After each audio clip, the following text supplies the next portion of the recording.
కీర్తన 35:14 నుండి. నా స్నేహితుని కొరకో సోదరుని కొరకో ప్రార్థన చేసినట్లుగా వారి కొరకు తల వంచి ప్రార్థన చేసి తిని, నా సొంత తల్లి కొరకు శోకించినట్లుగా వారి కొరకు దేహము వంచి శోకించి తిని. కానీ ఇప్పుడు నేను ఆపదలో చిక్కుకొనగా వారు సంతసించుచున్నారు. నా చుట్టూ గుమిగూడి నన్ను గేలి చేయుచున్నారు. నేను ఎరుగని వారు నా మీద పడి నన్ను కొట్టుచున్నారు. నన్ను నిరంతరము మోదుచున్నారు. నా మీద పండ్లు కొరుకుచు నన్ను ఎగతాళి చేసి హింసించుచున్నారు. ప్రభూ, నీవు ఇంకను ఎంతకాలము చూచుచు ఊరకుందువు? వారి పీడ నుండి నన్ను కాపాడుము. నేను మిక్కిలి ప్రీతితో చూచుకొను నా ప్రాణమును ఈ సింహముల నుండి రక్షింపుము.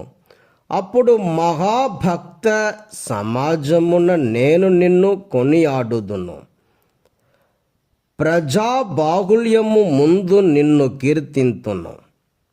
అసత్యవాదులైన నా శత్రువులు నా పతనమును చూచి ఆనందింపకుందురుగాక.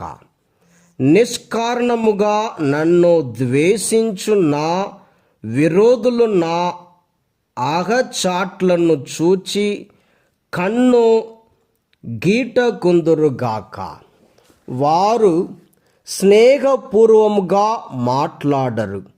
శాంతియుతముగా జీవించు వారి మీద లేనిపోని నిందలు మోపుదురు. వారు పెద్ద గొంతు చేసుకొని నన్ను దూయబట్టుచున్నారు. ఆహా, నీవు చేసిన పని మేము చూడలేదా అనుచున్నారు. ప్రభూ, ఇది ఎల్ల నీవును స్వయముగా చూచితివి కదా. కనుక ఇక నీవు మౌనము వహింపవలదు. దూరముగా నిలుచుండి ఊరక చూచుచుండవలదు. ఇక నీవు నిద్ర నుండి లెమ్ము, నాకు న్యాయము చెప్పుము.